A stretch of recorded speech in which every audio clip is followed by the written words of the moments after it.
but he was also the one who could give Sheku those relaxed evenings, watching football on the TV and talking sport. Had I been Sheku's companion, I would have been a wound spring and comprehensively got on his nerves. We all entered the cool building, and there, coming out of the backstage door, was Sheku. I paused, knowing that the full wave of my unruly emotions had no place here.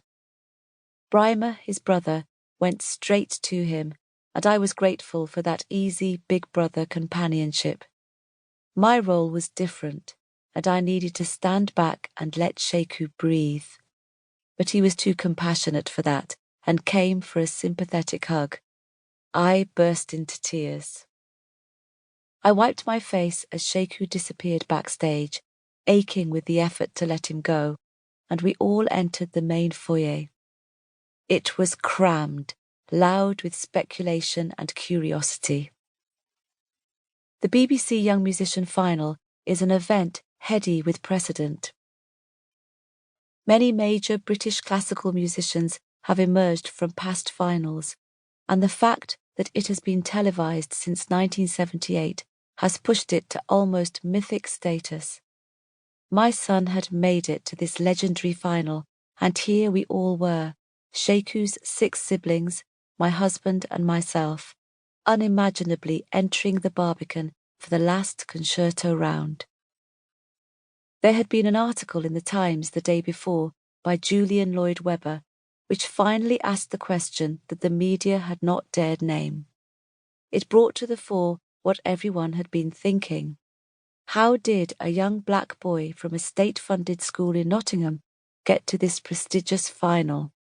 And why was he the only one ever? Suddenly, we were surrounded by representatives from Trinity School, not only Sheku's music teachers, but also his head teacher, former head teacher, and other subject teachers, all coming as a surprise to support their pupil. I was overwhelmed by this swell of belief and celebration. They had travelled all the way from Nottingham to London to gather around Sheku and cheer him on. Then Sheku's grandmother, aunties and cousin arrived. Sheku's cello teacher and some of the children's instrument teachers also came, as well as a host of friends. The luthier who had made the cello Sheku played before and during the earlier rounds was there with his wife and other parents of musical children. This sense of companionship made me melt with gratitude. The crowd started entering the concert hall, impressive in its width, with tiered theatrical semicircular seating and a long stage ready with the orchestra's chairs. Most of us had never before set foot in a major London concert hall. Now we were taking our seats to see Sheku play Shostakovich's Cello Concerto No. 1 with the BBC Symphony Orchestra on the most important day of his life. But this was a competition. 2 other soloists were to take their turn on the stage, and they were formidable competitors. Ben Goldscheider would play the French horn, and Jess Gillam the saxophone. All 3 were friends, and all bright with concentration. We watched the television cameras around the hall and close to the stage with mounting anxiety as the hall filled to capacity. I looked at the faces of the 6 of my children who were in the audience. Mariatu, aged 6, was sitting bolt upright with her braids falling like corkscrews around her face.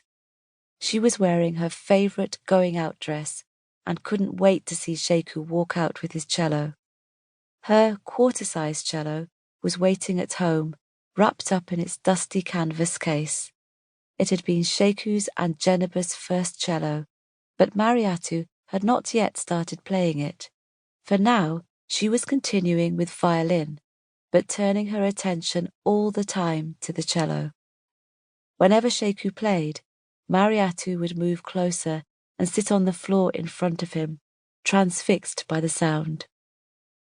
Aminata, aged 10, was sitting nervously with her big dark eyes darting round the crowds, not missing a thing.